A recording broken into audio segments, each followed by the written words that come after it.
Copyrights, Trademarks, and Patents. Prepared for and presented at the 2017 Square One Entrepreneurship Training Program. Square One is a program of the Center for Emerging Technologies. CET is an affiliate of the Cortex Innovation Community. Square One is funded in part by the Missouri Technology Corporation. All right, we're going to do the fun stuff on patents, trademarks, trade secrets, copyrights.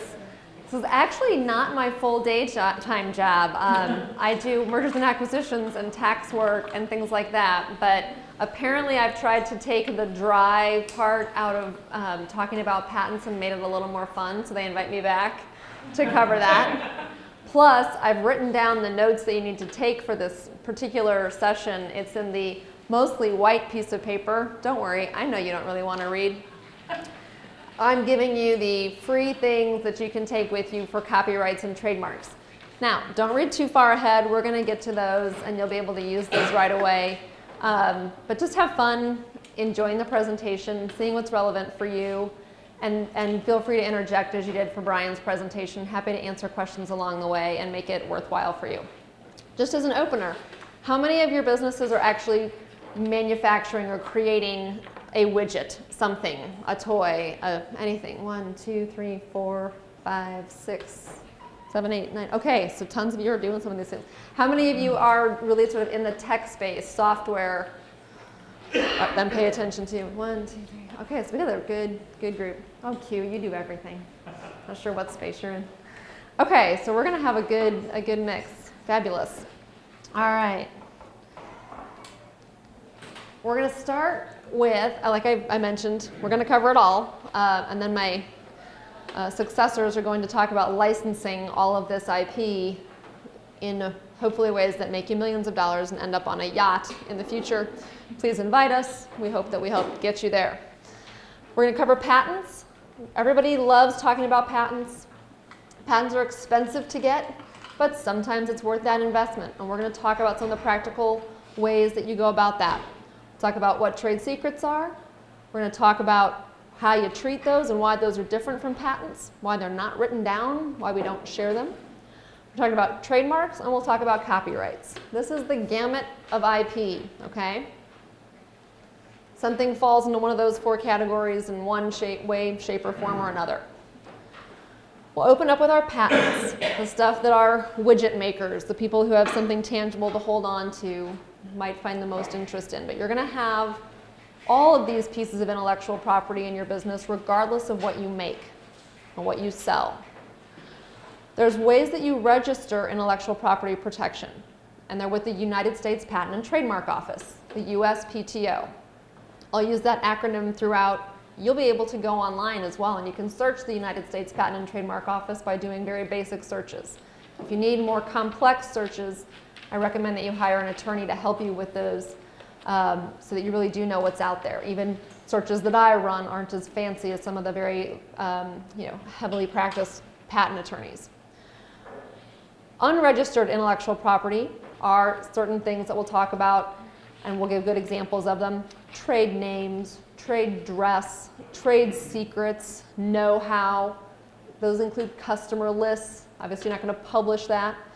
And other confidential information that lets you do your business better than anybody else.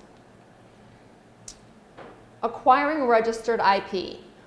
Let's talk about patents again. There's a patent application. We're going to go through some more details on that. That patent application process is a long process. It's actually a 5-year plus process. The first patent that you file, the first application you file is a provisional patent. You probably pay about $6 grand to do it right. Yeah, you can do them online. I have no experience doing that. I'm a lawyer that doesn't do that, so I would be arguing, hey, you get what you pay for. That sounds really scary to me to do it online. I'd rather hire an attorney who's in your area.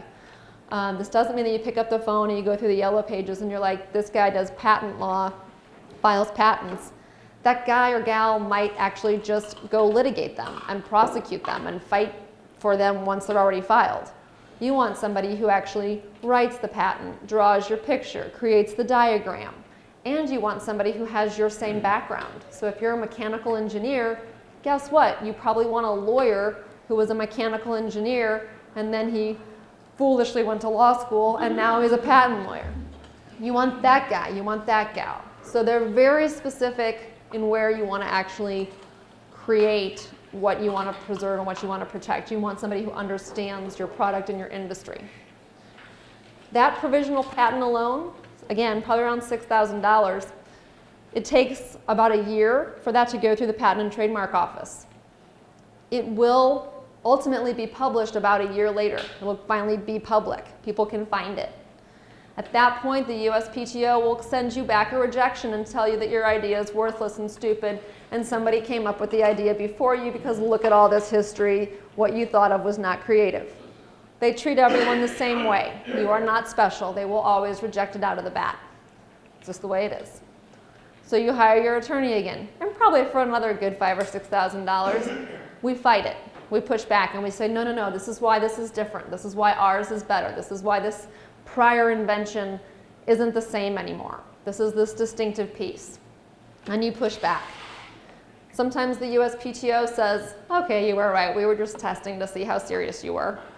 Or they'll push back again and say, well, fine, we believe you on this part, but we push back again.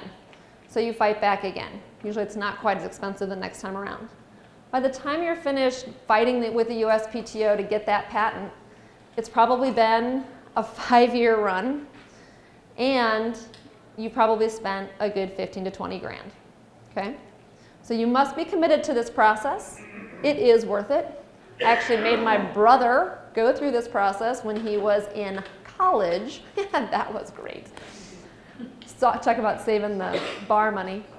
But the guy's an aerospace engineer, and he invented something before he went to go work at a big company.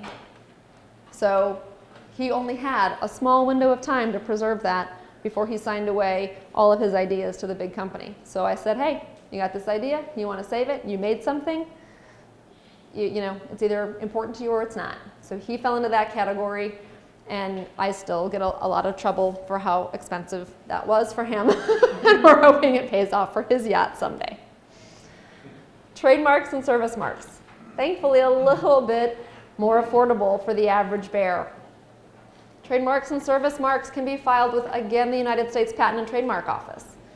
These kind of fly through a little bit faster. You still want to have a unique mark, a unique name, and those push through very quickly. If your mark is something close to what might already be out there, or there's a competitor, or there's an industry that's similar to yours that might be using something similar, again, the USPTO might push back. Those are called office actions. An office action might come back to you and you pay your lawyer to fight it, or you decide whether or not you change what you're doing. Actually, there's a little startup fee chart that I gave you. You should be able to find a firm that can at least offer you the ability to have a flat rate for that. Not to be mercenary, but you know, you guys have those questions. You've got to learn how to budget and use lawyers effectively as well. So that's on there. Copyrights. These are for books. These are for your paperwork. This is for anything that you write down. This is for your websites, okay? Anything written, even if it doesn't get printed, old school, it still has a copyright protection that might be worthwhile both registering with the Library of Congress or simply using the copyright statement that's on one of your other handouts there, the white pieces of paper. Again, for free right now, stick that copyright on pretty much everything you make, because you don't want somebody to just lift it, okay? We'll talk more about that in just a second. All right. You're going to have some element, like I mentioned, of all of these types of intellectual property going on in your business at one point in time or another. You may not have patents unless you're making a widget or you're a biotech or science company that needs to protect or invent some of those things. So you may or may not have that piece, but otherwise you're going to be interlacing these types of protections throughout your business. We've covered some of this. Again, US patents, super cool. If you have a chance to get to Washington, D.C. and go to the Patent Museum where you see the first patents, you know, from 18 whenever, maybe earlier, 17 something something. They're really cool because everybody had to make the little models. So they're all these cute little miniature, you know, looms. Who knows? We've come a long way for sure. But it is neat to see them. And this is a right that's actually given to us when you do have an American company and you get to be a part of this. Your US patent only covers your patent protection in the United States. If you want to cover your widget in other countries, you're subjected to those other countries' rules, okay? This is really scary for the land of your product being made in or going to China. Not to find fault with anybody across the ocean. It's just a reality. They don't care. Their world is going to copy it. And if you're at a trade show, let's say in China, this actually did happen for a large company I worked with. I worked at DuPont. We literally had a display of our new products out there, and the patent police are called at a trade show, and there's a determination on the spot whether or not the competitor is actually copying your product or not. So it's crazy. It's a crazy world out there, and you've got to determine, hey, where are you really selling your product? If it's in the U.S. and that's a valuable investment for you, great. If you think your product's going to go worldwide, you might know that you only have your patent protection in the U.S. and you kind of hope for the best in the rest of the world. So here are the 3 types of U.S. patents that you can file: utility, plant, and design. Up here we've got the dates for how long these last. And these go back to the date of the application. So I just told you it takes like 5 years to get these. You basically get 15 years off a 20-year patent once you've actually gotten through the entire back and forth punching bag with the USPTO. A plant application, again, 20 years from the application filing date, and a design patent, 14 or 15 years. There were statutory changes that made that year become a difference there. What is a utility patent? A utility patent is issued for the invention of a new and useful process, machine, manufacturing process, or composition of matter. Okay, it's a new and useful improvement. About 90% of the patents granted are utility patents. To a certain extent, it's kind of even though again, the USPTO will push back and tell you that you shouldn't patent your patent or patent your product, it's easier for them. They can understand it. You can easily explain to them, no, this is the way that the airplane was made before, these are my brothers, this is the change, this is why this is different, this is why this is earth-shattering, here's the only component, here's the piece that's new and different that I want to protect. Then the USPTO says, oh, I see, you made a model, you made a thing, it kind of goes back to the ones from 17 whenever. Oh, I can feel it, I can touch it, you've given me a diagram, they get it, okay? These are sort of easy to pass, or easier. A plant patent. It's similar to a utility patent. It's truly on that biotech, bioscience side. You hear about these in the news all the time with our friends Monsanto and our neighbors nearby, even my old company DuPont, Pioneer, all these companies that are working with the non-GMO, GMO, and hybrid plant products. So you bet your bottom dollar they're running to the USPTO to patent the actual hybrid combination so that they can be the only ones selling it, okay? Some of that ends up being an analysis that these companies have done several times over because, and you probably heard about the Monsanto situations, once that corn seed is planted,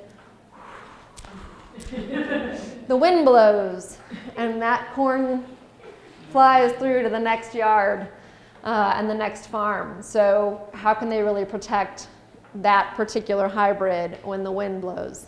So some of the companies change their strategies on a day-to-day basis. This isn't something that you get to even say, hey, we always want to patent this. Those big companies are always analyzing whether or not it's worthwhile to spend, even for them, 20 grand or more, plus those maintenance fees, we'll talk about those, to keep it going when the wind blows. Design patents. These are also fun and get through pretty quickly. Jewelry, furniture, running shoes, beverage containers. Again, the USPTO can sort of understand what this looks like. And this is an example of a design that's been submitted to the USPTO. And they're like, oh, cool, okay. We're still going to reject it. And then eventually we'll recognize that this is something cool. So this is a great example that Nike did. You guys probably have some of these shoes at home. The land of Air Jordans and far beyond that, this cool structure of the little cushions here. So this was a portion of a shoe, midsole, that Nike thought it was worthwhile to patent. Tell me if you've seen it on other shoes. Can't. They've got the patent on it unless they license it, which you'll hear about in a little bit. Again, the exam process, like I said, is challenging. You've got to show that it's new, it's novel, it's useful. It's not obvious. That's when you're going to get that office rejection back. Okay, they're going to say, this is obvious. Joe Schmo back in 1892 thought about it. We're not going to do it. And you have to say, no, no, this is different. This is not obvious. This is why this is different. Okay? I'm going to go, we really covered that. This is, we'll be sharing this presentation with you, so I might not spend as much time on some of this because it's a little detailed, but I do want you to have the information. And the piece I want you to take away from this slide is the inventor versus the owner of a patent, okay? So your company, your new limited liability company or corporation or S Corp, whatever Brian just formed for you, that company is likely going to be the owner of the patent because you need the company to have the operational rights to, manufacture and run with that product. You could also have an IP holding company, but we're getting too complicated, just regular course tonight. That owner is the name of your company, more likely than not, so we'd recommend. So it's in that limitation of liability bubble that Brian just taught you about. But the inventor might be you, Andy. So you're going to be listed as the inventor of record. And maybe, the rest of you don't have your name tags on. Sharon, I got it, okay, I didn't want to list it. Sharon might also be an inventor. So the two of you would be listed as the inventor of the new product. You list all the inventors that are appropriately to be named. And then if there is an underlying contractual relationship with those inventors on who gets to own what, that's handled by contract. But otherwise, the USPTO is going to say the main owner of that is who you put on the owner line, the company. Those inventors don't really have any rights. And something, I think I have a slide on it later, but I'll say it now. The law has changed. Just because you have an idea tonight and you write it down in your notebook and you're like, sweet, thought about it first. And then Andy goes and patents it. Andy's gonna win. Even if you show up and you say, nuh-uh, on October 23rd while Marquita was talking, I thought of this great idea. I had this idea first. Andy copied me, and Andy ran to the USPTO before I did. USPTO is going to say, yep, Andy wins. Put your money where your mouth is. First to file wins. It wasn't always like that. This is a new change in the past few years. So if you care about it, again, if you want to be the one who doesn't want to be fighting with whoever's inventing something on their back of a napkin at the bar, you have to go file. First to file wins. Yep. If someone files a patent on an idea that someone else already built and can prove that they built it first, would that be prior art that would then invalidate the patent entirely, but then nobody would have the patent? Is that correct? Great question. It depends. Sorry, that's what we're here for. It depends because if the person who had the prior art published it and it's out there in the public, then it probably disables the first to file patent person from getting his patent because they'll say this is in the public domain. It's not confidential. The person who built it would be able to file either. Correct, because they blew it. And was this also, was that so that our patent law would line up more with the EU? Is that what the first to file was about? I really think they were just, that's a great question. Maybe. I don't think we were that organized, nor do I think we care enough what the EU is doing. I mean, we can't even keep up with privacy laws. I mean, we've changed that like 18 times and they're way ahead of us.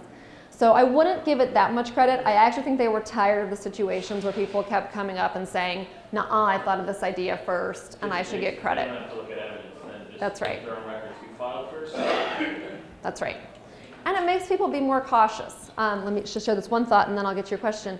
It makes people be more cautious because to your point, if you say this is important to me, I want to file the provisional patent, Well, while that provisional patent is pending and before it, you can't go to market with your product. It should be confidential. It should be a trade secret. We'll talk about those in a second. But you can't go blow it and say, this is the most important thing that I've ever invented. I don't want anybody to copy me. I don't want anybody to do anything about it. And then be like, here, I'm going to write an educational article about it. Tell you all about it. Tell you all about it. And all the details are out there. The USPTO says they might regard that as an offer for sale of that product before you patent it. If you offer it as a product for sale before you file that provisional patent, that office action that comes back, you're probably not going to win, and I'd tell you save your money. Okay? Any question? I work on a digital brand that involves content. So you mentioned that your once it's published is already copywritten, but you file it to protect your copyright. So you come up with this brand, and then months later someone else takes the execution of your brand. It's the fact that you publish your work first to stand as your protection against someone else. I mean, you can't copyright an idea, but I guess I'm trying to figure out how that works. You kind of can copyright an idea. So in a copyright context, you probably do have some protection. If you have and we'll talk about this next, I'm going to hold off on answering your question perfectly until we get to the copyright section, because you do have rights, and you do have first-in-time rights, and you have regional rights with your copyright and with your trademarks. So I want to make that distinction on both of those points when we get there. But if you have a software product, and I want to, we talked about that. I just covered this. Sorry, I'm ahead of my slides tonight. No, it's not there.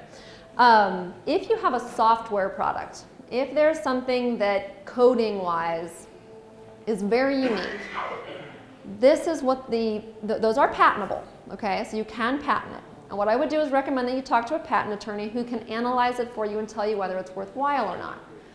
Basically, here's the version of whether it's worthwhile or not that I give.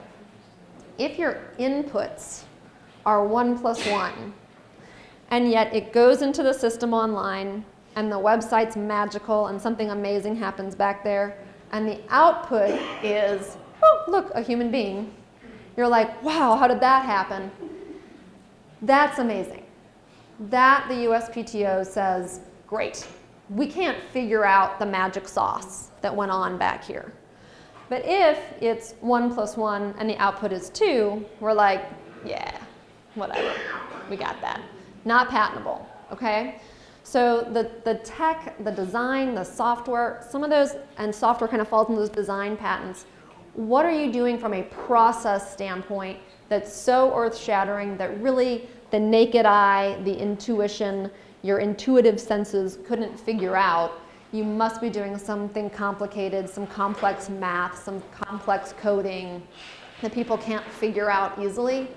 That's the stuff that the USPTO will recognize. I will tell you, those patents are harder to get. Again, you're teaching the USPTO how you're doing that, and they're going to hand it off to a software guy in the USPTO office, and they're going to know what's happening. But they're going to be really pressure testing that, because they're going to say, can I just reverse engineer this? And how long is that going to take for you from a technology perspective? Sometimes my technology companies are like, we can't wait. We just got to go. My app companies, some software companies, you just got to go, because at least you're first to market and you know somebody's going to try to reverse code it and reverse engineer it anyway. That's a cost-benefit analysis that you have to make and a business decision that you have to make. But if you have that question, you talk to a patent attorney and you kind of get enough information to decide whether it's worthwhile or not. Sometimes it is, sometimes it isn't. So I've heard that Amazon patented the one-click checkout button. Is that really earth-shattering? Is that what? Earth-shattering? Seems like an odd thing. To the Canadians, it was. You guys step out of the, it just seems odd that was a while ago. Think it'd be different now? Yeah. I think it would be different now too. I think it would be different now too. I think they just timed that right and they threw the money at it. Yeah, that's true. Yeah. So when you file the patent, nobody, like your provisional patent, like I have, nobody is looking at it yet, right? When does it actually get analyzed? And when can I actually publish my data in a scientific journal? 1 year. 1 year. Yep. A provisional basically sits on somebody's desk and keeps it nice and warm for about a year. Right. They'll look at it closer in about a year, and then you're free to do what you need to do to push it out there for sale. Yeah. Is that year included in your 20 years? Yeah, it is. Because it goes by the application date, which kind of stinks. I know. There's another question out there. Yeah, so it's during the time period while you have a provisional pending, you can still talk to people about it, but you have to do it under a confidentiality agreement and a non-analysis agreement. Okay, so those can be created. We do it all the time for big companies because I've got sales teams. Anybody salespeople in the room? Salespeople? Yeah. Let me tell you, you wait 1 year to sell this most amazing product ever. No. Right? No. Don't worry, we solve it. Confidentiality agreement, non-analysis agreement. We do those, and then our salespeople can go and talk about it and get prime the pump for it. And then if there's any breach, we know what happened because we did make them get the confidentiality agreement. Do you still like that? I'll still sell it. At least he can still go. Believe me, my salespeople are still like, oh, I don't want to make him sign something. Too bad. We got to mess with it for a year. Okay? So this is the process that we've just talked about. Again, you can take a closer look when you get a copy of this. But that's about the system. We just talked about first to file. Again, fairly recent, although now it's 2017, so now 2013 seems much further away. Yep. You bet. Where did you see that? Hold on. You said you have salespeople sitting inside like A non-analysis.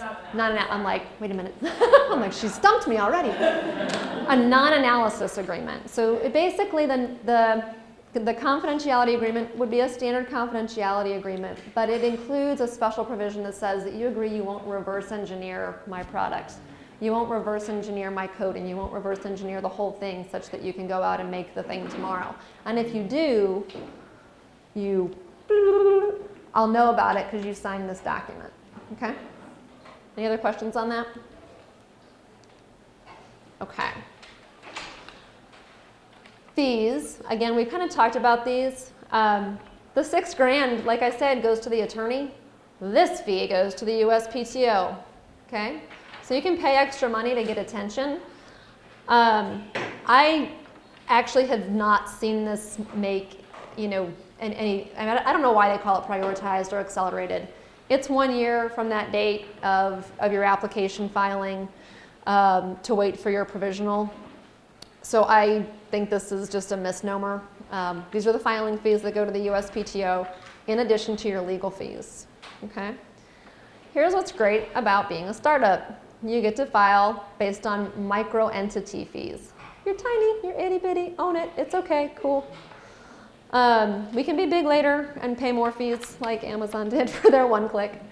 So this is really helpful. These fees make it much more manageable for startups to come and file a patent and to have the annual maintenance fees. So there's a whole separate set of startup fee costs that the USPTO at least is aware enough that this is a huge investment, and they are trying to make it as possible as they can from their perspective to allow these to get filed and to be maintained. Because once you get your patent, yay, you celebrate after that torture, but you have to maintain that patent, so you pay some filing fees. Again, there's micro entity filing fees or maintenance fees. They're great. It makes it manageable and not, not something that totally cripples your business. Okay. We've talked about the reissuance stuff. We've talked about getting challenged. Again, this kind of goes through it in more detail. I tell it a little bit more as a story, but all the information is in here, okay? One piece here, I've gotten you through here, appealable, and hopefully there's a win. If there's no win, you're done. So not everybody does win after those multiple rounds of fighting with the USPTO. So your attorney will tell you whether it's worth another round in the boxing ring or not. And you, again, from a cost-benefit analysis, may have to say, hey, I may not win this one. So I should make this have a more positive spin on it, but again, I'm a lawyer, so you just give me the Grim Reaper thing. Estoppel or win, or it's granted, okay? All right, things you get to do while your patent is pending. You get to market patent pending. Yay. That's what this sign says. It's great. This is the fun part of intellectual property. You do get to designate the fact that you recognize what you have is valuable. So that's the big takeaway from tonight's presentation. If you do have a patent pending, you get to market patent pending the second you file your provisional, okay? We'll talk about the trademarks and the copyrights. You get to denote and designate those pieces of information. There's only one piece of IP that you don't designate, at least not to the public. But we get to tell people, hey, I know what this is, so if you mess with it, I'm going to fight to protect it, okay? One piece about this patent pending world is if you have patent pending on your product and you still don't have your patent granted, again, might take 5 years. You're not going to wait to sell your product for 5 years. Your salespeople will kill you. You got that 1 year period where we're kind of figuring this out with the confidentiality and non-analysis agreement. After that, hopefully you'll be in a place where you can really market this. You still don't have a patent granted, so you can't say it's patented. It's still patent pending. But you're putting the rest of the world on alert, on notice, that you might get this patent. Therefore, you should probably back off, rest of the world, from creating a product like this.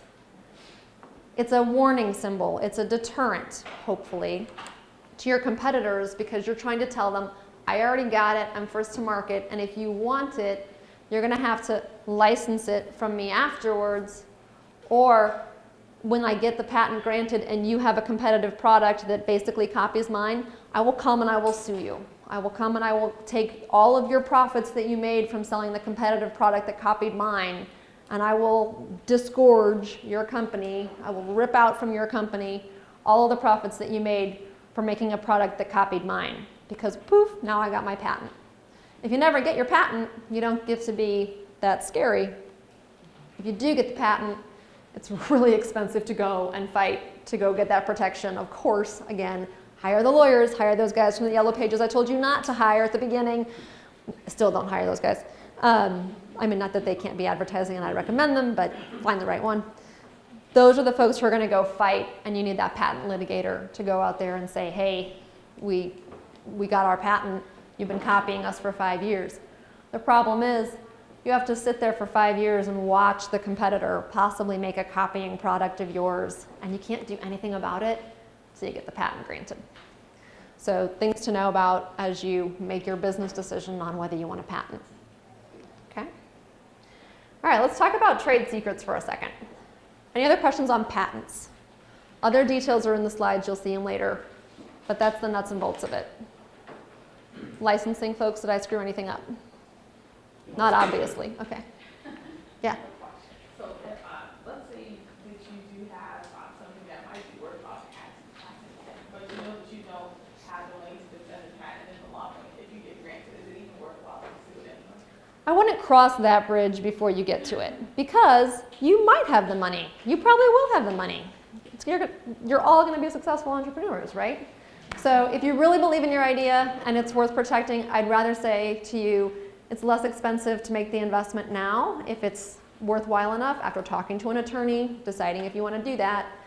And once it goes, you're going to be making money off selling that product. So you probably, you might have the money to fight it. And again, it might be worthwhile. If you really can keep your competitors out of the marketplace, why not? But that's probably too far down the road. So I wouldn't cut your nose off to spite your face, as our mothers say. Yeah. So you can say patent pending advertising your product during that first year of provisional, or you wait after that year and then you can say, hey, everybody, patent pending? You really, two things. It's kind of a combination. You can't advertise for a year because you're stuck under that confidentiality and non-analysis agreement, okay? But when you take your product to that new customer and you let Matthew go and sell it, Matthew's gotten the confidentiality agreement and the non-analysis agreement signed by the potential customer. I'm going to borrow this if you don't mind. You're taking in your amazing product. Here's your amazing product. We're going to go in. We're going to say, hi, Claire. Nice to see you. Nice to see you. I have an awesome new product to tell you about. Totally confidential. Do not reverse engineer this. I've got your agreement. So if you do anything bad, I'm going to know about it. On my product, patent pending. Look, I'll show it to you. I'll show it to you. Look, isn't it amazing? Amazing. Under the confidentiality Amazing. agreement. Under the confidence. Excellent. And guess what else you do when you leave? You take that product with you. Okay? Do not leave it behind. You put it in your pocket. I don't care what it is. Do not leave it behind. They will reverse engineer it, even though they signed an agreement that said they wouldn't.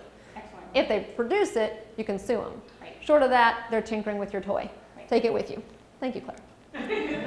Other questions? Okay. Now let's talk about the stuff we really do have to keep a secret. Trade secrets.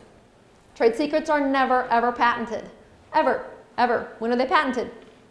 Never. You guys are good. All right. Like the formula for Coke? The formula for Coke, the formula for Kentucky Fried Chicken. Anybody know any other good examples? Xerox. What is it? Xerox. Xerox? Xerox, the ink. Oh, the ink. That was for a company that we made the ink. I didn't know that. That's cool. Okay, I get to add that to my lineup. Very cool. So, like these formulas, trade secrets are things that never, ever, ever leave the domain of the brains or the people who are working on them inside the company. If you work for those companies, you probably signed a confidentiality agreement so that anything you knew about the formula you can't take with you anywhere else. And somebody told you, this is a trade secret. You can't let this out the door. Protect this with your life. The Coca-Cola formula, the recipe for KFC. Apparently, I think it's both for Coke and KFC. Correct me if you heard a different story. Billy Bob has half of the formula. Susie Bell has the other half of the formula. They both go into the office to two different safes and unscrew the lock, and there's one half of the formula, and they take it and they get it produced on one line, and the other people take their half, and nobody ever knows both halves at the same time. That's great, because if Billy Bob ever leaves the company, that's okay. We'll just pop in Bobby John. They're only going to know that half, and they can never go and know two halves. So there is a right Twix and a left Twix. There is a right Twix and a left Twix. That's right. It's a great example. So these are taken very seriously, and actually I see the most mistakes happen with businesses of all shapes and sizes that don't respect their trade secrets. They don't even know how valuable something is that they have. And it could be the slightest manufacturing little trick of the trade. And what's really sad, as I often see it inside big manufacturing companies and small manufacturing companies where you have really talented operations guys and gals, and they might know the exact right temperature to create the mixture of food or syrup or whatever it is. Or they know this nut and this bolt and this screw. Boy, those would go together and they would solve this, weird issue that, no one's been able to put these two pieces of metal together. And those folks are the ones who need to be taught about trade secrets the most. Because here you have people who were trained engineers, whatever they're doing in their operations world, and they don't even value the cool idea that they just had that basically makes your company so amazing. They say, everybody knows how the nut and the bolt and whatever go together. We just kind of put it together with this combo. That's it. That's the key. It's that weird combo. Nobody else thought of that. Oh, come on. Anybody could just tinker with the dial and come up with the temperature, but they didn't. You're the one who came up with 93.48745 versus 93 degrees even and made the syrup. So those are the little things that are trade secrets. Those are the little tweaks in the recipes, or how many pieces of salt are on the KFC chicken recipe. Those are somebody was shaking. And they were like, one more? Yeah, one more. Okay, that was it. So as you train yourselves and your people, I can't stress the importance of trade secrets. These are, again, how often are they known to the public? Never. Never, never, never, never. And actually, you do sometimes keep an internal list of what is a trade secret, especially if any food people in here, food products, food. Your co-packers, if you're a startup, it's hard because they're going to take your recipe. and they want to claim they own your recipe. But there's some realities on, how much do you tell them about your formula? What is that? So if you're working with a co-manufacturer, if you're working with somebody who needs to help you make your product, it's worth trying to negotiate in your agreements, that these certain things are in fact trade secrets. So you might tell that person it's a trade secret under a confidentiality agreement. Why would you do that? Because if you're not working with that manufacturer anymore, they could work with your competitor and do your secret if you don't tell them it was confidential. Okay? So I see that happen time and time again. If that's something that's relevant to you, again, really value those trade secrets. They are never to leave your safekeeping unless you are doing it under a confidentiality agreement, and there's a key reason for that. But keep track of what those are. It's your know-how. It's all the stuff that's actually in your brain that people can't take from you. Questions about trade secrets?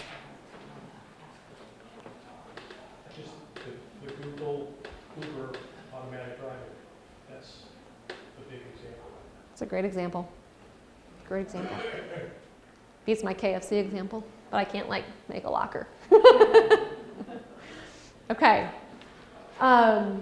And if you keep track as well, part of this slide just is, you can sue them. If you know that your trade secret went out the window and somehow your product is identically on the market, you do have a legal right of action, assuming you have that confidentiality agreement in place and you were doing what you were supposed to do to protect it, you do have an actionable right to say, they stole from me.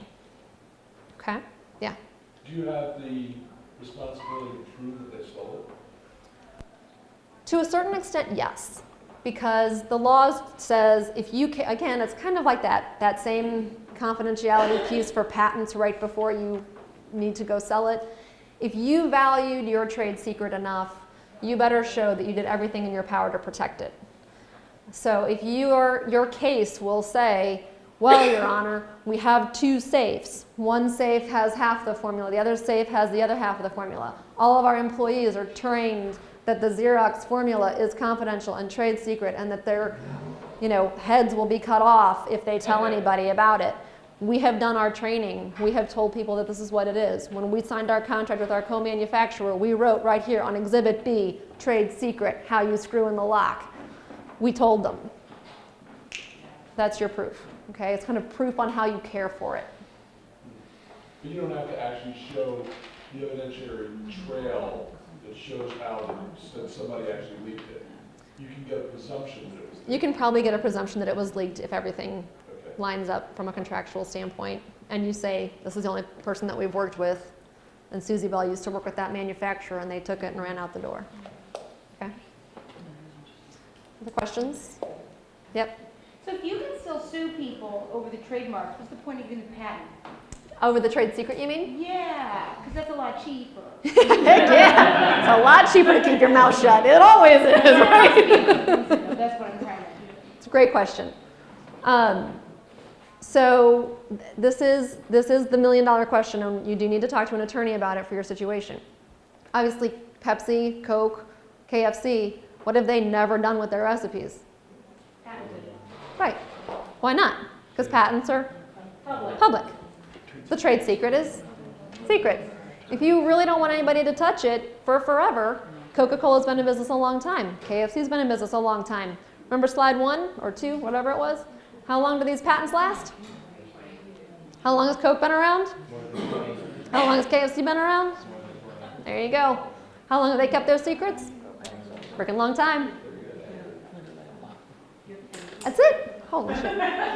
Okay, no more questions. Trademarks. All right. Trademarks. Trademarks identify a tangible good or product of a company or an individual. A service mark identifies a tangible good or product of a company. They kind of smush sometimes. Don't tax your brain about it too much. We're going to talk about trademarks.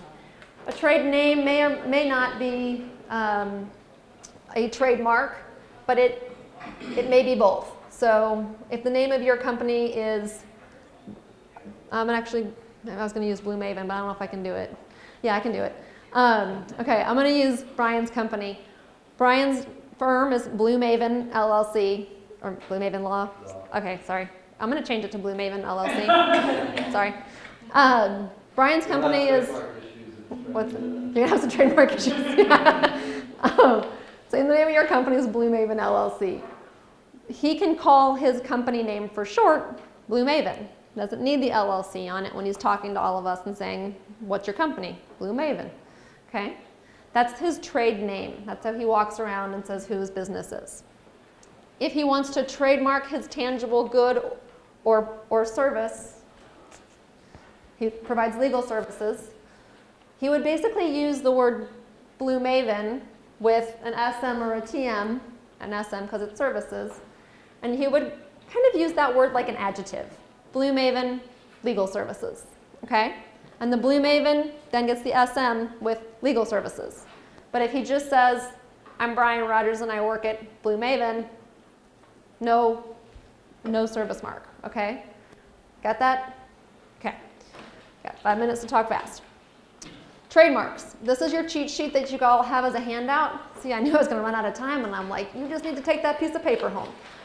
You do not get to use the fancy circle R registered mark like McDonald's does, like Nike does, unless you actually register your mark with the United States Patent and Trademark Office. We talked about that at the beginning. You still could get an office action. It has to be a unique name. Words that you invent pass through with flying colors. Probably pay $1,000 in legal fees to make that happen. It takes a while, 3 to 6 months to hear back from the USPTO why. It's the government, don't blame me. You're going to get that mark and poof, off you go, no big deal. So if it's a unique name, a new name, you're going to have it classified in certain areas where you're doing business. Work with an attorney on that so you get it broad enough. And then if you get that R, as soon as you get that registered R, boom, stick it on there. Before you get the R, I covered those the other way around. Before you get the R, you can all, for free, right now, today, use TM on your trademarks. So if Brian hasn't registered Blue Maven as a trademark with the United States Patent and Trademark Office and registered it, R registered, today, right now, he can use Blue Maven TM. So can you, right now, for free. Do it, do it, do it. Yep. Once you have your name trademarked and then registered, no one can come and say you can't use that as your name, even if they become the bigger entity or anything like that, right? That's what the R gets you. But you can't stop them from using that name if it's not a similar business, correct? You might be able to. If you've got the registered mark, you can. The only way that somebody beats your registered mark is if it's a really, really old company. And let's say Blue Maven was in Oklahoma, and he didn't know about Oklahoma because Brian's not doing business in Oklahoma. There's a little town outside Oklahoma called, Blue Maven Oranges, and he doesn't know about it, but he's gone to register his mark. He comes onto that, farm down in Oklahoma and says, Bob, you're using Blue Maven, you can't use it. Bob's like, go pound sand, young man. I've been on this land for 500 years, and I only need the Blue Maven mark for my little local area. So they get to use it in their local community. Brian gets to use it across the nation. Brian, are you worried? There's a town in Illinois, if you go to Burger King, it's not going to be the Burger King that you know. That's right. That issue. Great example, and you'll see those. Can't be Burger King in that town. Right. There's a Gary King in She's killing. All right, no more chatter. That's it. My show. Just kidding. All right, back to your story at the very beginning with the cow. Okay, are we good on trademarks? Talk to me afterwards. I think you get it. It's on your page. Copyrights. Kind of the same story. Okay, you can spend some money. It's not that expensive to register copyrighted books, materials, written paper. If you've got workbooks, worksheets, cool stuff online workbooks. You can actually register those with the Library of Congress. That's where copyrights are registered, okay? You can do that. It does something for you. It doesn't do more for you than sticking, again, for free, on your pages, the copyright statement, okay? Books do it because it does do something more for books. Pamphlets, again, workbooks, worksheets, anything that's sort of, the same textbook concept, even if it's online, that would be worth registering with the Library of Congress. This copyright statement that's on your little sheet that I handed out to you, again, put it on everything you own. It stops somebody and it allows you to get monetary damages if you see somebody cut and paste your web page and put it on theirs. So from a branding perspective, if you've got your trademark on there, if you've got your copyright statement on there, you are actionably, you are able to take legal action and say, I need you to cease and desist using my stuff. Why? Because I can tell that you cut and paste it. So you do have a legal right to do that, and the for free trademark and copyright coverages help you protect that right now, okay? Without spending a dime in legal money, those are your two most important statements early on. Does that answer your question from the very beginning? A little bit? Okay, we can follow up. So you can send them your own cease and desist, or you have to get a lawyer to do it? I would have a lawyer do it. Again, I'm not trying to be mercenary, but we know how to do them. we want to reference the reasons, and we'll be able to hopefully put it to bed if it's an easy win. Okay. Things that you're doing in your company. Do I have like a minute? Your employees, your contractors, those folks that Brian talked about early on. When you sign them up to come and work for you, you want to own everything that they're doing. You're paying them. You might be paying them in equity. You might be paying them in cash. You might be paying them in food. I don't know. Whatever it is, you're paying them, and you want their work to fall into this legal classification of works made for hire. So I would recommend that you have your employees, contractors, sign a confidentiality agreement and what's called an assignment of intellectual property rights to your company. So anything that anybody working for you, whether they're like, ooh, I think the color pink would look awesome on our website. Yeah, that's a great idea. You just bought it from them, okay? So when they leave the company, they can't come back and be like, nah, that was my idea and I never gave it to you. So anything that your workers are doing for you, you want to make them fall under works made for hire. What's a really key component to that? Common sense. You're paying them something for hire. Give them something. Give them some consideration. Again, that's the money, that's the equity. Whatever you're giving them as compensation to do the work is a component of this analysis. Plus, I like it when they sign away all of their rights to the company. So if you don't sign away, but you're still given some equity or cash, basically you don't need this agreement if you're giving them something tangible in return? I wouldn't go that far. I think that the safer bet is to have it signed so that they don't come back and start fighting and making the argument that for some reason various elements were missed in the work made for hire. I've only got time to kind of hit on the basics, but I'd still get them to sign it off. Yeah? If you get, so if a graphic designer does something for you, it's a work for hire, correct? If you pay them. Okay. Yep. Yep.